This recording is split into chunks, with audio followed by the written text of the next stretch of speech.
আপনি কোনো পুরুষকে বদলাতে পারবেন না, কারণ তারা জেদি, একরোখা এবং নিজের বিশ্বাসে অটল। কিন্তু হ্যাঁ, আপনি তাকে ভালোবাসলে সে নিজ থেকেই বদলে যাবে। তার আচরণ, কথার টোন অটোমেটিক পরিবর্তন হবে। নারী শক্তিশালী কেউ না, সে শক্ত হতে গেলে ভেঙে যাবে, পেঁচাতে গেলে কেটে যাবে। সে মূলত কোমল, পানির মতো তরল, এতটাই কোমল যে তার পরশে পৃথিবীর সবচেয়ে শক্ত পুরুষও গলে যেতে বাধ্য।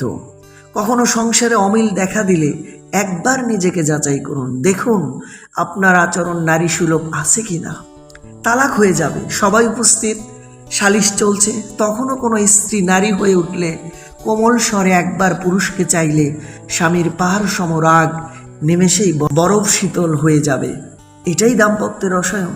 সেজন্য বলি, সমস্যা হলেই মায়ের কাছে ফোন নয়, আপনার পুরুষকে বুঝুন। সে বাহিরে থাকে, টাকা ইনকাম করে, বহু রকম লোকজনের সাথে তার উঠা বসা, লেনদেন। কোনো কারণে তার মেজাজ ক্ষিপ্ত হতেই পারে। নারীর কাজ যত কঠিনই হোক, সে সমাজ ফেস করে না, ফলে নিজেকে সংযত ও নিয়ন্ত্রিত রাখা তার পক্ষে সম্ভব। তাই আপনার পুরুষ বাইরে থেকে এলে তার যত্ন নিন।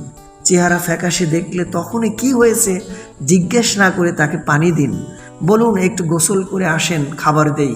পরে ঠান্ডা মাথায় জিজ্ঞেস করুন কি হলো।